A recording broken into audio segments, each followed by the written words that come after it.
Alhamdulillah, alhamdulillahilladzi arsala rasulahu bil huda wa dinil haq liyudhhirahu 'ala dini kullihi walau karihal musyrikun.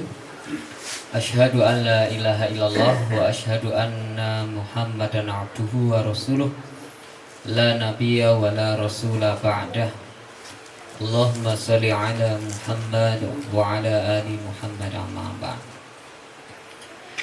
Alhamdulillah, untuk siang hari ini kita kembali bermajlis bersama. Dan siang hari ini kita akan mengkaji satu tema yang mungkin sudah sering ya mengikuti atau mendengar istilah kalimat syahadat. Jadi pertemuan bulan kemarin kan kita sharing kaitan dengan bagaimana kita membuat sebuah resolusi ya, dalam kehidupan kita. Nah, kenapa resolusi itu penting? Ya, karena ketika kita itu menjalani kehidupan dan kita membuat sebuah resolusi, komitmen, maka nanti hidup kita akan terarah. Nah, tidak kalah pentingnya, ya, masih menyambung dari hal itu adalah sebagai seorang muslim kita harus memaknai atau mengetahui makna konsekuensi dari kalimat syahadat. Sudah sering ya mengucapkan kalimat syahadat? Sering. Berapa kali? Iya. Yang jelas kita setiap hari insya Allah mengulangnya lebih dari berapa kali? Iya. Nah, kaitan dengan hal itu, kita sebagai seorang muslim harus mengetahui maknanya. Jadi kalimat syahadat itu apa dan mengapa kita itu harus mengucapkan kalimat syahadat. Lalu konsekuensinya itu apa ketika kita telah mengucapkan kalimat syahadat. Nah, kalimat syahadat itu sangat familiar karena kita sendiri sering mengucapkan, apalagi kita di sebuah negeri yang mayoritas muslim, ya, tidak ada larangan kan mengucapkan kalimat syahadat. Iya, itu bersyukur kita di negeri yang mayoritas muslim untuk mengucapkan kalimat syahadat tidak dilarang. Karena ada saudara kita di belahan dunia yang lain untuk mengucapkan kalimat syahadat itu dilarang. Ya. Nah, kita harus bersyukur kali ini. Sehingga bagi seorang muslim tak ada kalimat yang lebih dikenal dan selalu diucapkan kalimat selain dari kalimat syahadat. Kalimat syahadat ini harus familiar. Kenapa? Karena tiap kali kita bertemu dengan Allah Subhanahu wa taala ketika kita itu sholat, maka kita mengucapkan kalimat asyhadu alla ilaha illallah. Ya kan? Jadi kita itu sebetulnya berulang-ulang. Dan kalimat syahadat ini, ya, kalau kita kembali pada fokus dakwahnya Rasulullah sallallahu alaihi wasallam di Mekah, maka ketika Rasulullah SAW di Mekah itu memulai dakwahnya, ketika Nabi Muhammad SAW itu menerima wahyu yang pertama, ya kan? Maka setelah itu, ya, dan seterusnya kehidupan Rasulullah SAW itu adalah menyeru kepada kalimat tauhid atau syahadat. Inilah syiar yang dibuka oleh Rasulullah SAW. Nah, selama 13 tahun beliau itu dakwah di Mekah. 3 tahun dakwah secara sembunyi-sembunyi, 10 tahun dakwahnya secara terbuka atau terang-terangan. 13 tahun dakwah Rasulullah di Mekah itu terus intinya tentang apa? Tauhid, mengesahkan Allah, ya.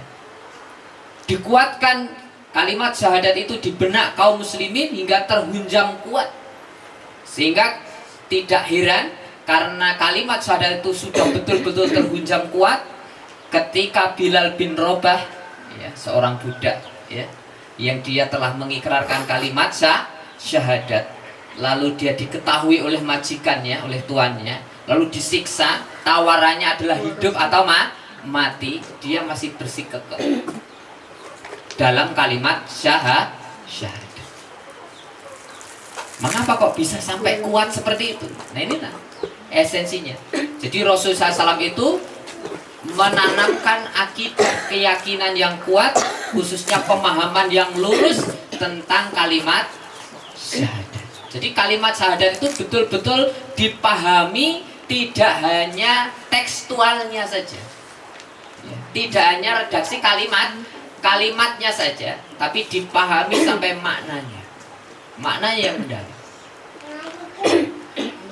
Sehingga ketika wahyu yang turun di Mekah, yang semua muaranya ketika ayat-ayat Makkiyah itu memang bersinggungan erat dengan akidah. Tuntutannya apa? Tuntutannya adalah ketika Allah Subhanahu wa taala menyeru kepada kaum mukminin waktu itu, ayat-ayat Mekah itu selalu hadir mengokohkan kalimat ini. Maksudnya apa? Kalimat syahadat. Asyhadu alla ilaha illallah wa asyhadu anna Muhammadar Rasulullah. Terdiri dari berapa kalimat syahadat? Berapa kalimat? Kok saja kok ragu-ragu. Kan setiap hari diucapkan, ya. Berapa kalimat? Dua kalimat. Jadi kalimat syahadat itu terdiri dari dua kalimat. Yaitu yang pertama, syahadat yang pertama itu adalah syahadat tauhid, yang kedua adalah syahadat Rasul. Ini yang saya pahamkan ya. Syahadatain itu makna dari dua kalimat syahadat. Karena syahadat itu terdiri dari dua kalimat, maka dikenal dengan syahadatain. Ampun keliru ya. Nah, dua kalimat syahadat itu disebut syahadatain. Dua kalimat syahadat. Kalimat syahadat yang pertama apa? Asyhadu alla ilaha illallah. Nah, itu adalah kalimat syahadat tauhid. Ya. Sedangkan wa asyhadu anna Muhammadar Rasulullah itu adalah kalimat syahadat Rasul. Saya ulang lagi. Terdiri dari berapa kalimat? Dua. Karena terdiri dari dua kalimat, maka kalimat syahadat disebut juga syahadatain. Ya. Kalimat syahadat yang pertama disebut syahadat tauhid. Syahadat yang kedua disebut syahadat Rasul. Ini harus paham. Ya. Jangan sampai kita melalaikannya. Ya. Ayat-ayat Makkiyah itu selalu berusaha untuk meneguhkan. Jadi ayat-ayat yang pertama kali turun ketika Rasulullah SAW belum hijrah ke Madinah, itu muaranya adalah apa? Mengokohkan kalimat syahadat. Sehingga setiap ucapan, gerak, perasaan yang muncul ya, dalam kehidupan para sahabat itu semuanya bersumber pada kalimat ini. Tidak ada yang lepas sedikit pun, walaupun sehelai rambut. Tidak ada yang menyimpang. Semuanya lurus sesuai dengan kalimat syahadat.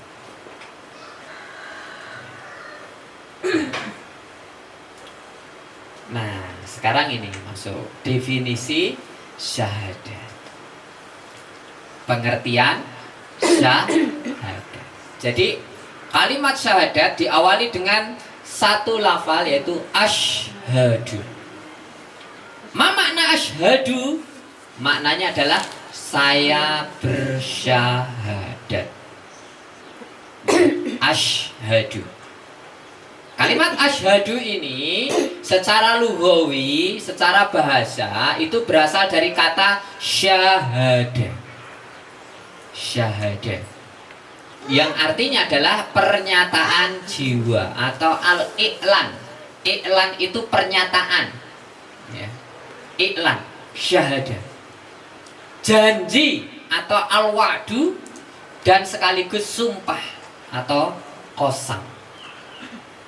Jadi kalimat syahadat itu berasal dari kata syahadat yang memiliki tiga makna ini, ya. Pernyataan, janji, ataupun sumpah. Kita sering ya mendengar, pernyataan, ya. Ini pernyataan dari si fulan, berarti omongan biasa, lebih ringan, nggak ada konsekuensinya, nggak seberat janji. Kalau al-wa'du, janji, itu beda. Kalau sekedar pernyataan, ya, itu mungkin nggak seberat ketika sudah dikatakan janji. Tapi akan lebih berat lagi kalau sudah dikatakan apa? Sumpah. Nah, kalimat syahadat ini memiliki tiga makna sekaligus, ya. Jadi dia itu maknanya sama, yaitu i'lan, wa'du, dan qasam. Nah, kata syahadat ini merupakan fi'il mudhari. Apa maksudnya fi'il mudhari dalam susunan bahasa Arab? Dia itu menyatakan suatu aktivitas yang sedang atau sekarang dilakukan dan yang akan dilakukan. Jadi misalkan kataba, telah menulis. Berarti menulisnya selesai atau belum? Sudah, karena telah, kataba. Tapi kalau yaktubu, nah itu fi'il mudhari, sedang menulis. Berarti proses menulisnya masih berlangsung atau tidak? Masih, kayak ibu-ibu ini menulis, dia sedang yaktubu. Nah, atau maknanya juga akan menulis, berarti sesuatu yang belum terjadi, masa depan, sebentar lagi atau esok. Nah, sedangkan kalimat syahadat itu adalah bentuknya fi'il mudhari, bentuk yang sekarang dan masa yang akan datang. Maknanya apa? Maknanya adalah pernyataan, janji atau sumpah seseorang ini. Kan tadi janji ya, pernyataan, janji atau sumpah kalimat syahadat itu. Nah, jadi pernyataan, janji atau sumpah ini tidak hanya berlaku pada detik diucapkannya saja, tetapi juga untuk waktu selanjutnya. Jadi misalkan saya bersyahadat hari ini, asyhadu alla ilaha illallah wa asyhadu anna muhammadar rasulullah. Tidak hanya berlaku untuk sekarang dan di sini, tapi untuk seterusnya. Kenapa? Karena bentuknya fi'il mudhari, sekarang dan masa yang akan datang. Itu secara lughwi. Berarti apa? Kita itu ketika mengucapkan kalimat syahadat, kita itu hakikatnya telah berjanji, telah bersumpah, ya. Mulai saat itu dan seterusnya. Nah, ini yang harus kita pahami. Jadi kalimat syahadat ini senantiasa melekat pada diri kita, walaupun kita mengucapkannya, ya, itu sudah 20 tahun ya lalu, tapi itu masih melekat. Nah, sehingga dia akan senantiasa sedang dan terus berlangsung. Komitmen, janji, kosamnya itu dia akan senantiasa melekat dalam kehidupan kita. Nah, sekarang ini beratnya bobot syahadat. Jadi syahadat itu kalimat yang sangat berat timbangannya. Maka beruntunglah kita. Kita itu sudah memiliki timbangan yang sangat berat, yaitu kalimat syahadat, dibandingkan manusia yang belum mengucapkan kalimat syahadat. Kita sudah memiliki beban itu, ya. Dengan melihat secara bahasa saja kita sudah mengetahui kalimat asyhadu yang diucapkan seseorang, ya, itu adalah satu pernyataan kalimat yang tidak hanya sekedar pernyataan, janji atau sumpah, melainkan apa? Ketiga-tiganya sekaligus, ya. Bisa dipahami ya? Jadi ketika kita mengucapkan asyhadu alla ilaha illallah, itu kan dua kalimat, berarti pernyataan, tapi sekaligus isinya janji, tetapi tidak hanya sekedar janji, tapi menjadi sumpah maknanya. Nanti akan saya ulas lebih detail. Sehingga bobotnya itu sangat berat, ya. Berarti karena bobotnya sangat jelas, sangat berat, konsekuensinya juga sangat berat. Getun apa mboten ngucap syahadat? Iya. Jadi syahadat ini kalau kita kenal ya, yang baru saja bulan kemarin berlalu ya, Agustus itu kita sering mendengar istilah proklamasi kemerdekaan, iya kan? Proklamasi diri, menyatakan kemerdekaan diri kita sendiri dari apa? Dari penghambaan, ya, dari penghambaan. Ya. Penghambaan terhadap apa? Penghambaan kepada selain Allah. Jadi kita itu mengikrarkan diri. Ya. Jadi ketika seorang mengucapkan syahadat, padaikannya sedang mengumumkan proklamasi dirinya terbebas dari semua ikatan.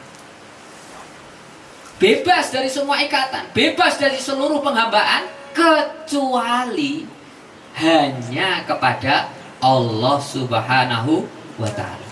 Kita tidak terikat dengan suatu apapun, ikatan apapun selain ikatan dari Allah Subhanahu wa Ta'ala. Ikatan sukuisme ditinggalkan, ikatan nasionalisme ditinggalkan, ikatan egoisnya ditinggalkan, ikatan asobiahnya ditinggalkan. Lalu pindah kemana? Ini keikatan Allah Subhanahu wa Ta'ala. Nah, maka sejak kita mengumumkan bahwa ia berbeda dengan yang lainnya, ketika kita itu sudah mengiklankan, mengumumkan, sudah berjanji, bersumpah bahwasanya ilah sesembahan kita hanya Allah, berarti tidak ada ilah selain Allah. Kita harus membebaskan diri kita dari penghambaan-penghambaan selain Allah. Kita harus terbebaskan dari ikatan-ikatan selain ikatan dari Allah Subhanahu wa Ta'ala. Berarti kita itu mengikatkan diri kepada syariatnya Allah Subhanahu wa Ta'ala. Ini dalilnya. Fa in tawallau, ya, faqulu syhadu bi anna muslimun. Kalau mereka itu berpaling, fa in tawallau, maka apabila tawallau mereka itu berpaling, faqulu, maka katakanlah kepada mereka, asyhadu, sesungguhnya aku bersaksi, bi anna, sesungguhnya aku atau saya itu adalah muslim. Orang-orang yang menyerahkan diri kepada Allah Subhanahu wa Ta'ala. Jadi ketika dalam kehidupan kita itu di dunia banyak orang-orang yang ingkar, manusia-manusia yang tidak mentaati Allah Subhanahu wa Ta'ala, ya, maka kita sudah mengikatkan diri kita. Maka tidak heran ketika pada masa Rasulullah SAW, paman beliau, kerabat beliau, sahabat beliau, ada yang ketika diseru untuk mengucapkan kalimat syahadat enggan atau menolak. Bahkan Abu Jahal itu tidak mau mengucapkan dua kalimat itu. Asyhadu alla ilaha illallah wa asyhadu anna Muhammadar Rasulullah. Apakah Abu Jahal tidak bisa mengucapkan dua kalimat itu? Bisa. Dengan fasih dia bisa. Dia juga orang Arab. Iya kan? Bisa, sangat bisa sekali. Tapi ngapa atau tidak mau? Kok beda kali wong Jawa ngene. Wong Jawa biasanya cukup pekewe. Di depan ngaten nggih walaupun mengketen guri mboten kepanggih. Ya. Tetapi kan kalau orang Arab khususnya suku Quraisy itu tegas. Ciri khasnya itu kalau ya ya, kalau ndak ya ndak. Ketika diminta persaksian bahwasanya tidak ada ilah selain Allah, tidak ada sesembahan selain Allah, Abu Jahal nggak mau. Kenapa? Karena dia itu tidak sanggup menanggung konsekuensinya di balik pernyataan dua kalimat syahadat. Karena Abu Jahal itu paham konsekuensi resiko kalau mengucapkan kalimat syahadat. Resikonya apa? Berarti sesembahan selain Allah itu harus ditinggalkan. Padahal dia masih punya sesembahan selain Allah. Masih memiliki Lata, Uzza, dan seterusnya. Ada 300 lebih berhala di Mekah waktu itu, di sekitar Ka'bah, yang itu disembah. Karena apa? Karena diyakini itu adalah Tuhan yang sesembahan yang sudah diyakini sejak nenek moyang. Dan Abu Jahal paham kalau mengucapkan kalimat syahadat maka 300 lebih berhala itu harus ditinggalkan. Harus hanya setia pada satu, Sang Pencipta, ilah sesembahan, yaitu Allah Subhanahu wa Ta'ala. Nah, syahadat atau janji diri ini ya mempunyai keterikatan dengan orang yang mengucapkannya. Jadi ketika panjenengan sudah mengucapkan kalimat syahadat, maka panjenengan memiliki keterikatan terhadap syahadat itu, terhadap sumpah itu. Sekarang kalau ibu-ibu ini dijanjeni suami nih, gitu ya, nanti malam kita makan di luar ya. Gue makannya enten kebun apa enten undi, makan di luar. Istrinya sudah memiliki bayangan, wah, nanti berarti ya ke terminal lah minimal gitu ya. Entah hanya sebatas mie ayam atau bakso, yang jelas bayangannya sudah keluar lah. Tapi suaminya sebetulnya memiliki angan-angan beda, makan di luar nanti di teras ya, sambil ngopi-ngopi gitu ya. Tapi ketika tidak sesuai dengan yang diharapkan itu kelihatannya tadi janjinya makan di luar, menyalahi janji gitu. Kan sudah gelo lah ya, padahal hanya persepsinya yang keliru, tapi dianggap itu janji. Manusia itu kalau diingkari ya, janjinya diingkari, dia merasa diingkari, itu ya marah gitu ya. Ya, gorizatul baqanya muncul. Nah, kita itu ketika mengucapkan kalimat syahadat, kita itu sebetulnya sedang memiliki keterikatan, memunculkan keterikatan, mengikatkan diri. Dan janji itu adalah hutang. Maka kalau punya janji biasanya ditagih. Ya, ditagih ya. Saya itu hati-hati kalau ngomong dengan anak saya yang nomor 3, karena dia daya ingatnya tajam. Terus kalau sedikit saya terjebak dalam kalimatnya, wis itu noagih, kalau belum belum kesampaian belum terus tagih. Ya. Walaupun ya ibaratnya saya hanya jawab pertanyaan katanya, tapi ternyata dia memaknai itu sebuah janji. Ya bi ya gitu ya bi gitu ya. Jadi kalau saya tuh ditanya, tapi ketika saya menjawab itu dia menganggap itu sebuah janji. Dan kalau saya belum menjawab itu masih ditanya, ya bi ya bi ya gitu. Gimana tuh? Ya mau ditanya masa saya nggak jawab, tapi kalau saya nggak jawab ya gitu. Nanti sampai saya yang jawab ya gitu sudah. Itu dianggap sebagai sebuah janji. Itu anak saya yang ketiga. Nah ini kalau kita berjanji itu kan ya seperti kita punya utang kan. Walaupun kita itu hanya mengungkapkan sebuah pernyataan, tapi pernyataan itu ketika sudah dicatat menjadi sebuah janji ya, maka kita memiliki kewajiban untuk membayar. Yang berikutnya ya.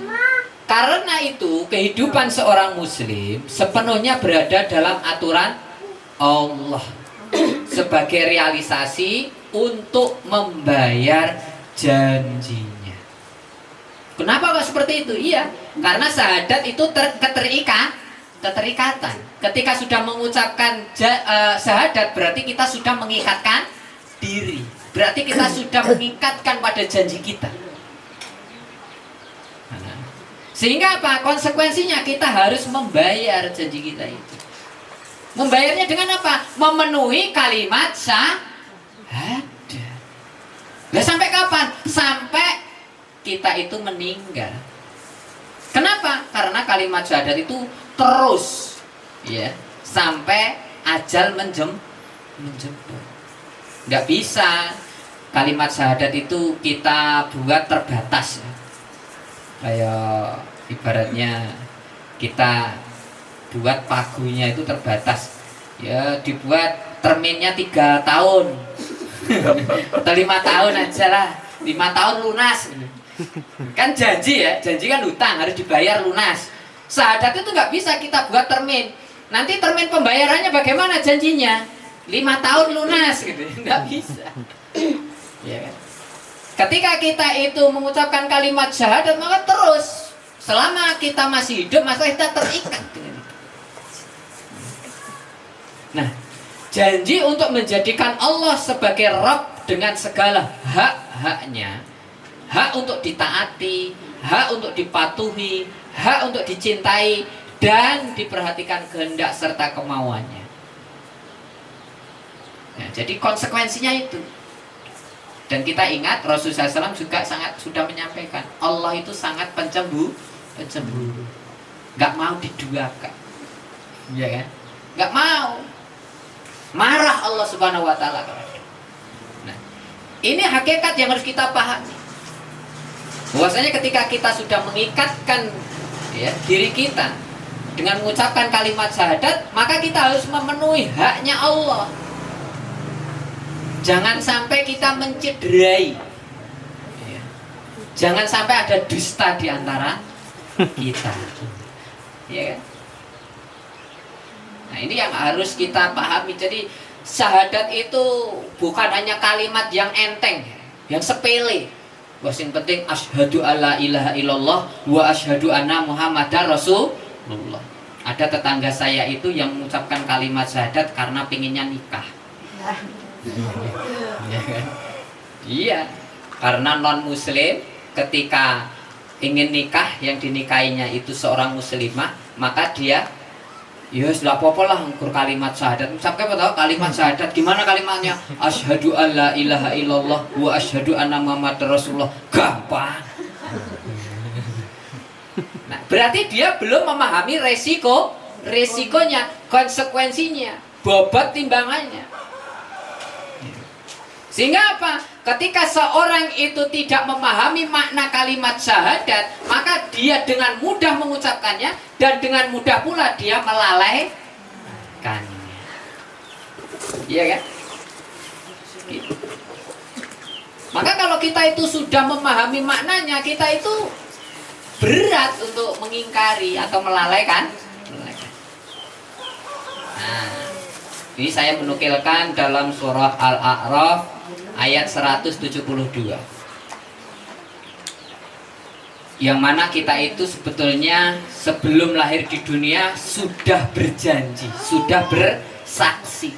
Jadi di dunia kita melakukan persaksian yang kesekian kalinya. Sebelum kita lahir itu kita sudah bersaksi.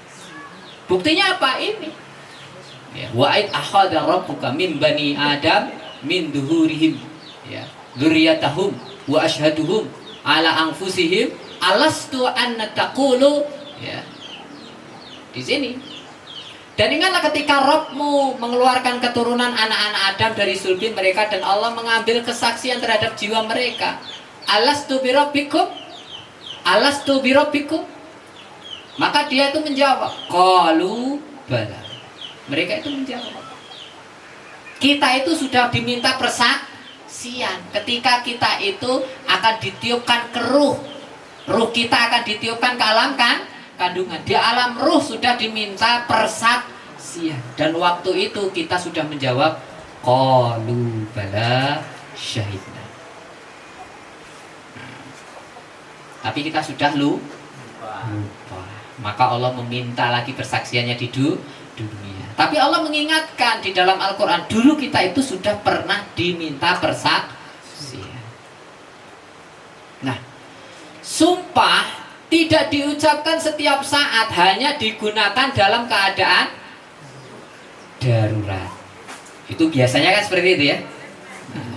Atau situasi kondisi yang diperlukan sehingga harga sumpah itu mahal atau murah? Mahal. Sehingga apa? Karena mahal maka tidak diobral. Nggak sedikit-sedikit sumpah, nggak sedikit sumpah. Kalau sedikit-sedikit sumpah maka sumpahnya sumpah serapah. Ya, sumpah sehidup semati. Ternyata ketika istrinya mati, Jadi sumpah itu biasanya digunakan untuk mengukuhkan atau membangun rasa percaya. Dan sumpah ini memiliki konsekuensi. Janji itu memiliki konsekuensi. Tapi juga ada beberapa hal yang awalnya itu tidak terikat menjadi terikat. Ya, Pak Yato itu ketika belum mengikatkan ijab kabul dengan istrinya, itu tidak ada keterikatan kan? Maka tidak ada kewajiban memberi nafkah, ya kan? Tapi juga tidak berhak menyentuh. Tapi ketika sudah terikat dengan melalui ijab kabul, maka terikat di situ ada janji, ada sumpah, misalkan kali perjanjian yang sumpah. Sehingga apa? Yang awalnya tidak wajib memberi nafkah, maka dia wajib memberi nafkah. Mulai kapan? Mulai saat itu dan seterusnya. Apa memberi nafkahnya hanya ketika ijab kabul saja? Cuma memberi mahar? Kan tidak, ya kan? Memberi nafkahnya kan tidak hanya ini maharnya sekali terus seterusnya utang apa gitu. Enggak. Seterusnya nggak pernah memberi nafkah kan enggak. Kenapa? Sumpah janjinya itu berlangsung terus, berlaku terus. Nah, kita itu ketika mengucapkan sumpah maka nanti ada kewajiban dan kita juga ada hak, kan gitu ya. Sama, kita menjadi seorang muslim, ketika kita itu mengucapkan kalimat syahadat, sejak itu pula kita ada hak dan kita ada kewajiban. Adil kan? Nah, ada kalanya yang hendak dikukuhkan atau hendak dibangun adalah kepercayaan pihak lain, atau ada kalanya kepercayaan diri sendiri. Itu hakikat sumpah. Nah, ini kalau kita kembalikan pada kalimat syahadat, ya gak jauh berbeda dengan itu. Walaupun syahadat ini jauh lebih tinggi ya, dibandingkan janji atau sumpah kita kepada sesama manusia. Nah, ini. Jadi sumpah lebih berat dibandingkan janji. Qasam itu lebih berat daripada al-wa'du. Kenapa? Karena sumpah lebih berat dari sekedar pernyataan dan janji. Karena di samping konsekuensinya yang akan dihadapi, disadari sepenuhnya orang yang bersangkutan telah memilih sendiri konsekuensi tertentu, baik yang konkret sehingga tidak dapat lagi menghindar. Jadi kalau seseorang itu sudah bersumpah, ya, dia itu sebelum bersumpah itu sudah paham isi sumpahnya apa, konsekuensinya apa. Namanya orang bersumpah itu tidak ada yang dipaksa. Saya bersumpah karena dipaksa, kan tidak ada. Pasti sumpahnya itu atas kehendak diri saya sendiri, kan gitu ya. Sumpahnya pasti, iya kan? Dengan sebenar-benarnya, itu kan untuk meneguhkan bahwasanya sumpahnya itu dilakukan dengan sadar dan dia tuh paham isi sumpahnya. Sehingga ketika kita itu mengucapkan kalimat asyhadu alla ilaha illallah, itu seharusnya seorang muslim itu sudah paham asyhadu alla ilaha illallah itu apa. Walaupun kadang kalau orang Jawa, saya itu ketika mengisi kajian bapak-bapak ibu-ibu yang pun sepuh nih bang ya, saya ketika membahas tentang 2 kalimat syahadat, tapi redaksi kalimatnya lebih sederhana, saya sederhanakan. Itu saya cek, coba bapak-bapak ibu-ibu kalimat syahadat pripun?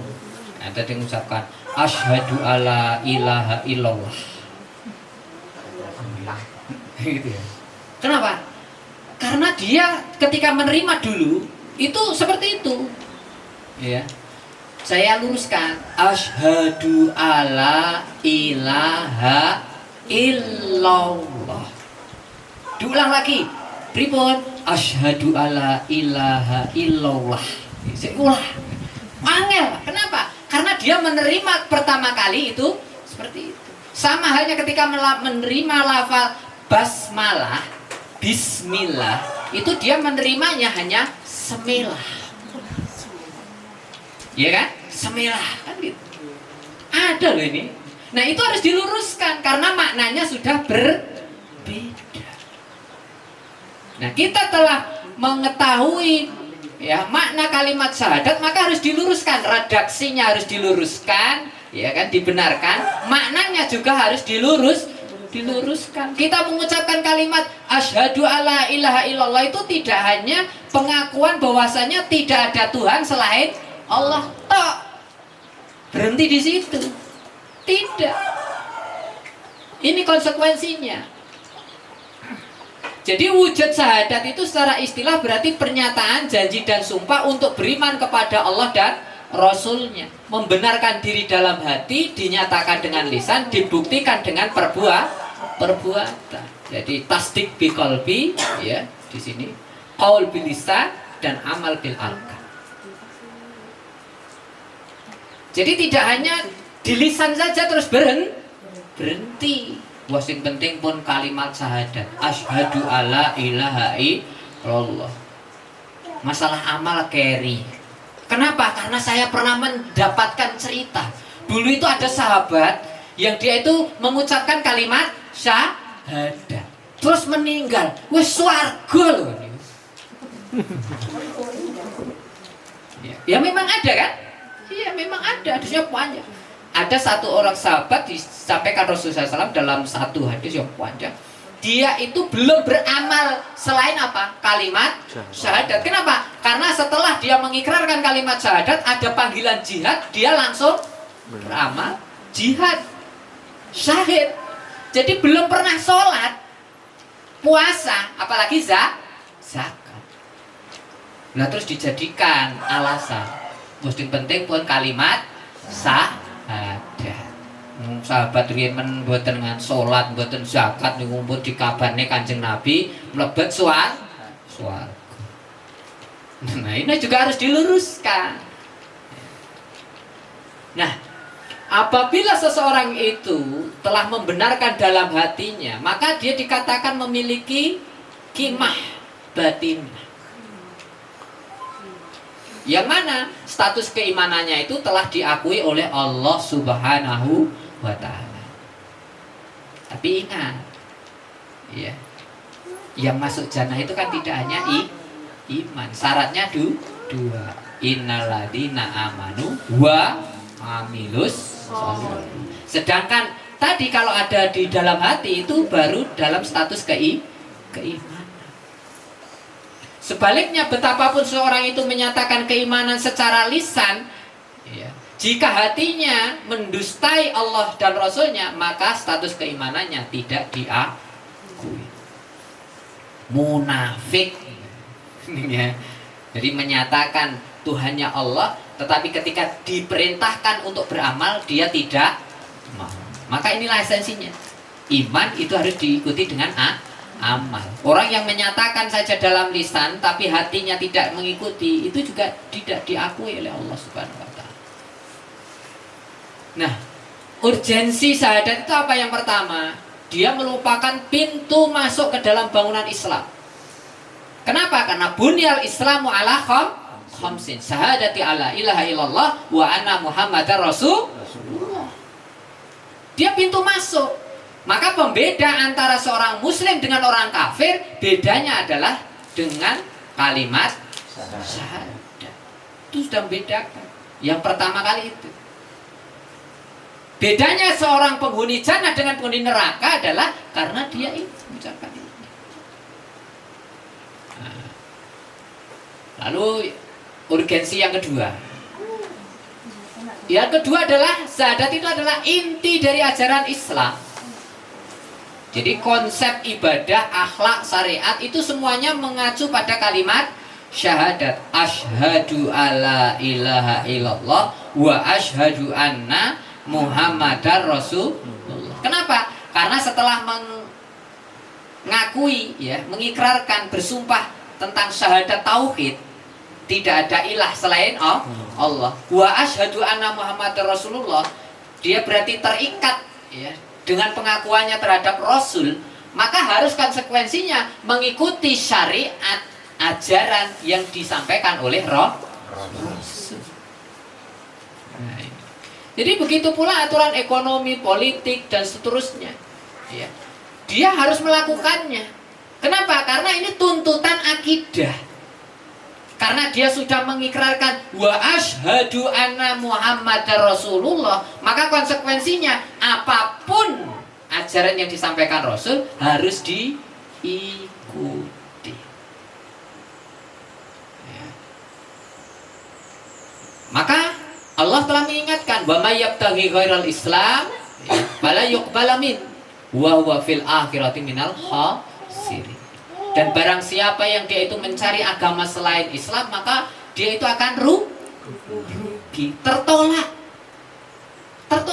Agama apapun di dunia ini ya, selain Islam, ketika Islam sudah diturunkan kok masih milih Islam, agama yang lain di luar Islam, maka dia tertolak dan termasuk orang-orang yang rugi.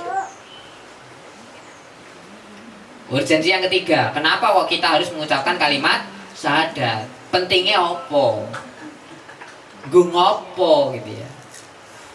Kalimat syahadat yang ketiga, urgensi yang ketiga adalah pembeda muslim dan kafir. Jadi seorang muslim dengan non muslim dalam status timbangan maupun balasan. Sama-sama di dunia ini ya, memberikan satu botol air ya, yang satu itu seorang muslim, ini orang muslim kemarau dinggiri tontro gitu ya, ke sana ngasih satu botol mineral satu, yang satunya ini yang ngasih seorang muslim, yang satunya non muslim, sama satu botol mineral. Di hadapan Allah timbangannya sudah berbeda, ya kan? Iya, karena amaliyah antara seorang muslim dengan orang kafir itu berbeda. Di akhirat amalan orang kafir tidak diakui, bahkan ditimbang saja tidak. Nah ini beruntunglah kita, ya kan? Kita sudah mengucapkan kalimat syahadat. Sekecil apapun amal perbuatan kita dinilai. Dan tidak hanya dinilai, dibalas ya, dengan balasan yang berlipat ganda.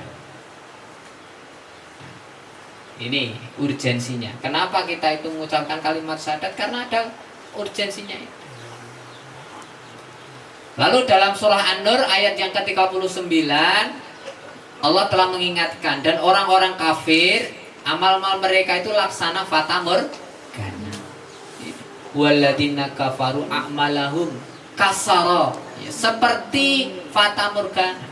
Fata morgana itu kelihatannya ini warnanya apa? Padahal ini apa ini? Kelihatannya seperti air. Padahal ini bukan air. Fata morgana. Ya. Jadi kelihatannya air. Setelah didekati ternyata karpet. Fata morgana. Jadi di dunia itu kan gunung itu kelihatannya biru kan, tapi setelah didekati jangankan hijau, coklat barang ya, babak bundas kan. Dari kelihatan jauh kelihatan indah, bagus, cantik. Barang diparani. Nah ini. Nah syahadat dan perhitungan diri sekarang. Kenapa kita harus bersyahadat? Karena syahadat itu membawa pengaruh. Pengaruh yang dihasilkan oleh kalimat syahadat itu terlihat nyata, bukan angan-angan. Seorang yang telah mengucapkan kalimat syahadat, maka kehidupannya itu nanti akan berbeda. Kita lihat bagaimana Bilal bin Rabah sebelum dia mengucapkan kalimat syahadat. Dia sangat tunduk pada tuannya. Yang penting hidupnya itu kerja. Tapi setelah dia mengucapkan kalimat syahadat, dia akhirnya tidak tunduk pada tuannya. Kenapa? Karena tuannya memerintahkan dia untuk menyembah kepada selain Allah. Sedangkan kalimat syahadat, dia itu harus mengikatkan dirinya, tidak boleh menyembah kepada selain Allah. Berarti hidupnya berubah. Dan kita sebagai seorang muslim, kalau sudah mengucapkan kalimat syahadat, seharusnya hidup kita juga berubah.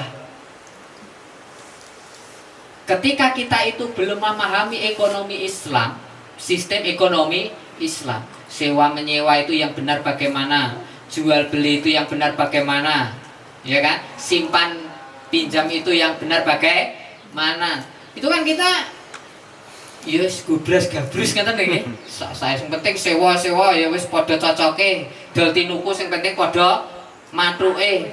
Ya kan? Utang piutang sing penting padha ikhlase. Padahal dalam sistem ekonomi Islam diatur. Tidak hanya yang penting cocok, mathuk atau ikhlas. Tapi dalam sistem ekonomi Islam diatur. Maka bagaimana? Kita setelah mengucapkan kalimat syahadat, kita terikat. Ada pengaruh yang signifikan dalam kehidupan. Sehingga disadari bahwa setiap gerak dan diamnya itu merupakan realisasi dari ikrar kalimat syahadat.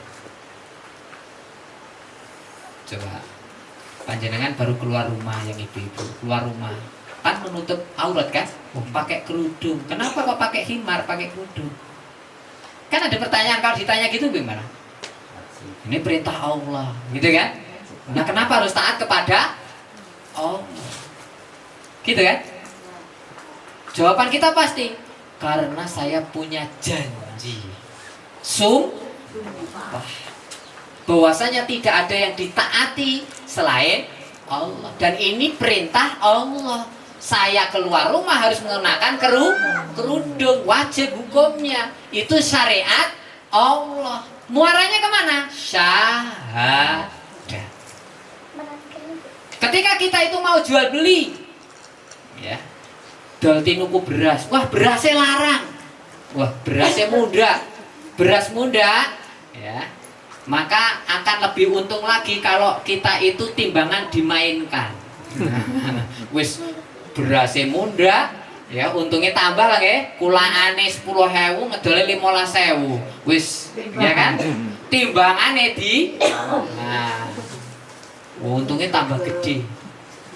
Tapi kalau orang itu dia sudah memahami makna kalimat syahadat, jual beli dalam Islam itu seperti apa, maka dia jangankan mengurangi timbangan. Dia itu ingin berbohong saja takut. Iya, takut. Kenapa? Karena dia meyakini bahwasanya Allah itu memerintahkan kita itu untuk bersikap jujur. Itu perintah Allah. Jadi jujur itu bukan semata-mata supaya kita dapat relasi pelanggan yang banyak, tapi jujur itu adalah perintah Allah. Konsekuensinya itu, sehingga kehidupan kita akan berubah. Nah, tadi kan asyhadu ya. Nah, asyhadu alla ilaha illallah. Makna al-ilah di sini, ilah itu sesembahan. Jadi ilah itu adalah sesuatu yang paling dicintai, sehingga kita rela untuk mengorbankan apa saja untuk mendapatkan ridhonya. Jadi kalau kita itu ada yang sesuatu yang kita cintai, maka kita akan berusaha semaksimal mungkin. Contoh, ya, kalau seorang bapak, ya, dia itu terhadap keluarganya, maka dia itu akan berusaha semaksimal mungkin, bekerja semaksimal mungkin untuk membahagiakan, memenuhi kebutuhan dari keluarga. Tapi kalau orang tidak ada ikatannya, jangankan untuk bekerja, ya kan? Kadang dia membuang waktu, ya, untuk orang lain itu kadang nggak mau. Tapi kalau sudah ada ikatan, mau. Jangan kebalik. Kalau kebalik sekarang itu pergaulan bebasnya itu kan gini. Pas masih nggak ada ikatan, itu koyo yo. Apapun yang kamu minta tak kasih. Iya kan? Tapi setelah ijab kabul, jadi istri nih. Iya, dilepas. Ini dalam Islam tidak demikian. Jadi makna ilah, semua materi, materi semuanya dipersembahkan. Sehingga Ketika banyak orang menjadikan hawa nafsu, keluarga, harta, tahta, semua yang dicintainya itu dikejar, dikorbankan, ya, di dunia ini mencari ini. Tapi kalau orang itu sudah memahami kalimat syahadat, maka dia akan lebih tinggi kecintaannya terhadap hawa nafsu, keluarga, harta, tahta. Ya, kalimat syahadat itu di atasnya, paling tinggi. Ketika seorang manusia itu menjadikan semua ini sebagai ilah, sesembahan yang dicintai, yang dibanggakan, yang dikejar dan seterusnya, maka kita sebagai seorang muslim harus berbeda. Kita menjadikan Allah Subhanahu wa ta'ala sebagai ilah kita, sesembahan kita. Jadi kita memang harus menjadikan Allah Subhanahu wa ta'ala itu sebagai kekasih kita, yang paling kita cintai dibanding apapun di dunia ini. Nah, yang berikutnya adalah makna la ilaha illallah. Maknanya apa? La di sini la nafi, menghilangkan. La tidak ada. Jadi menghilangkan, la nafi, menghilangkan, menghancurkan. Menghancurkan apa? Ilah selain Allah. Sesembahan selain Allah itu dihilangkan. Sehingga apa? Menjadikan Allah sebagai ilah satu-satunya, sesembahan satu-satunya. Sehingga kita hanya bergantung kepada Allah Ta'ala, tidak bergantung kepada yang lain. Lalu yang berikutnya, ibadah dan zikir. Ketika kita itu sudah memahami makna kalimat la ilaha illallah, asyhadu alla ilaha illallah, tidak ada ilah selain Allah, maka ibadah kita itu hanya apa? Upaya kita agar lebih dicintai Allah. Jadi ibadah itu harus dimaknai ketundukan kita, kepatuhan kita, agar kita itu dicintai, lebih dicintai. Kenapa? Karena hakikatnya yang butuh itu bukan Allah, tapi yang butuh itu kita. Walaupun seluruh makhluk di dunia ini tidak ada yang beribadah kepada Allah, Allah nggak rugi. Kenapa? Maka kita harus memahami, kita itu ibadah hanya supaya kita itu lebih dicintai Allah. Dzikir kita merupakan bukti sejauh mana kita berhasil menghilangkan ilah selain Allah. Dzikir itu kan mengingat, ya kan? Yang kita ingat itu kan sesuatu yang kita cintai. Kalau kita itu ingat pada sesuatu yang kita cintai, maka kita akan melupakan sesuatu yang lain. Maka ketika kita senantiasa ingat kepada Allah, itu sebagai bukti bahwasannya kita itu menghilangkan ilah selain Allah. Kenapa? Hakikatnya ibadah kita, zikir kita, kalaupun kita itu berhenti, seluruh manusia itu tidak zikir kepada Allah, Allah juga tidak rugi, nggak mengurangi sifat Allah, tidak mengurangi.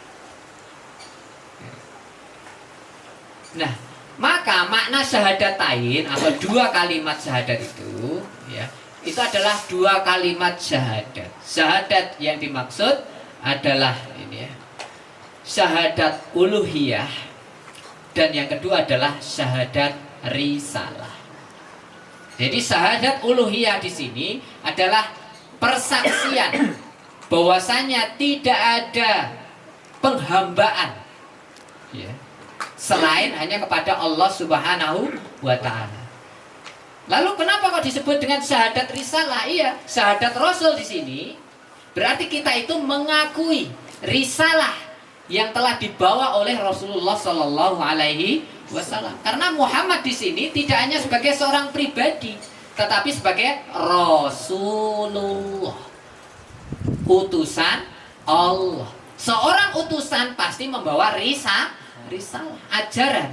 Ketika kita itu sudah mengakui Rasulullah sebagai risalah, membawa risalah, maka kita harus mengikuti risalahnya, ya.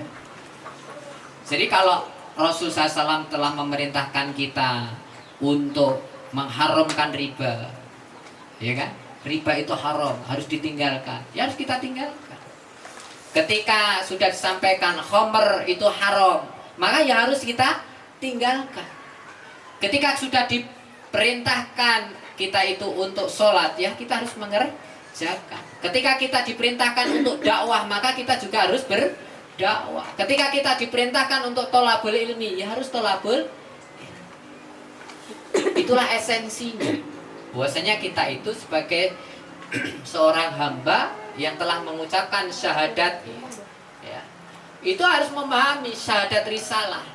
Jadi syahadat risalah itu bukan hanya sekedar pengakuan personal, ya, terhadap Rasulullah, tetapi juga suatu kesiapan untuk menjadikan Rasul sebagai uswah dalam setiap aspek kehidupan. Jadi dalam kehidupan kita harus nyontoh Rasul SAW. Dakwahnya Rasul itu seperti apa? Jual belinya Rasul itu seperti apa? Pinjam meminjamnya Rasul itu seperti apa? Berkeluarganya Rasul itu seperti apa? Nah, ini yang harus kita pahami, menjadikan Rasul SAW sebagai teladan. Sehingga gabungan antara asyhadu alla ilaha illallah wa asyhadu anna muhammadar rasulullah itu harus kita maknai, kita pahami, ya, sebagai sesuatu hal yang harus mengkristal pada diri kita. Jangan kita menganggap sepele kalimat syahadat. Ya, kalau seorang suami itu ketika mengucapkan qabiltu nikaha, saya terima nikahnya, kan gitu ya. Itu kelihatannya kan hanya ucapan, ya. Tapi kan ya nggak berani kan sak-sae, apalagi melafalkan satu kalimat yang dilarang. Nah, terakhir, ya, kalimat syahadat ini harus kita wujudkan dalam kehidupan kita, sehingga apa? Kita harus memahami kalimat syahadat ini nanti yang kelak akan membawa kita ke dalam ridhonya Allah Subhanahu wa Ta'ala, yaitu jannah.